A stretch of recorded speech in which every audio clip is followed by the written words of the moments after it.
నమస్తే. ఇప్పుడు మీరు చూడబోతున్న వీడియో ఖచ్చితంగా మీకు ఉపయోగపడుతుంది, నచ్చుతుంది కూడా. మరి మీకు నచ్చిన విషయం నాకు తెలియాలి అంటే ఈ వీడియోని మీరు లైక్ చేయాలి, షేర్ చేయాలి, అలాగే మన ఛానల్‌ని సబ్స్క్రైబ్ చేయాలి. మీ సపోర్ట్‌ని నాకు అందిస్తారు కదూ! ఓకే. ఇప్పుడు వీడియోని స్టార్ట్ చేద్దాం. నమస్కారం. శుభోదయం కార్యక్రమానికి స్వాగతం. ఈరోజు 28వ తారీఖు డిసెంబర్ నెల 2023వ సంవత్సరం గురువారం. శ్రీ శోభకృతనామ సంవత్సరం దక్షిణాయనం హేమంత ఋతువు.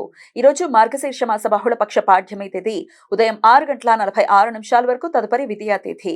పునర్వసు నక్షత్రం రాత్రి 1:05 వరకు, తదుపరి పుష్యమి నక్షత్రం. నక్షత్ర వర్జం మధ్యాహ్నం 12:17 నుండి మధ్యాహ్నం 1:59 వరకు. అమృతకాలం రాత్రి 10:31 నుండి రాత్రి 12:13 వరకు. హైదరాబాద్ ప్రాంతం వారికి సూర్యోదయం ఉదయం 6:45 సూర్యాస్తమయం సాయంత్రం 5:51 చంద్రోదయం సాయంత్రం 7:03 చంద్రాస్తమయం ఉదయం 7:51 అభిజిత్ ముహూర్తం పగలు 11:55 నుండి మధ్యాహ్నం 12:40 వరకు. దుర్ముహూర్తం ఉదయం 10:27 నుండి ఉదయం 11:11 వరకు. మరలా మధ్యాహ్నం 2:53 నుండి మధ్యాహ్నం 3:37 వరకు. రాహుకాలం మధ్యాహ్నం 1:41 నుండి మధ్యాహ్నం 3:04 వరకు. గుళిక కాలం ఉదయం 9:31 నుండి ఉదయం 10:54 వరకు.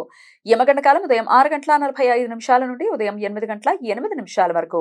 ఈరోజు గురు పుష్యమి యోగం, అమృత సిద్ధి యోగాలు ఈ రోజు రాత్రి 1:05 నుండి రేపు సూర్యోదయం వరకు ఉంటాయి. గురువారం పుష్యమి నక్షత్ర కలయిక ఉండటంతో ఈ యోగ సమయాలు ఏర్పడతాయి.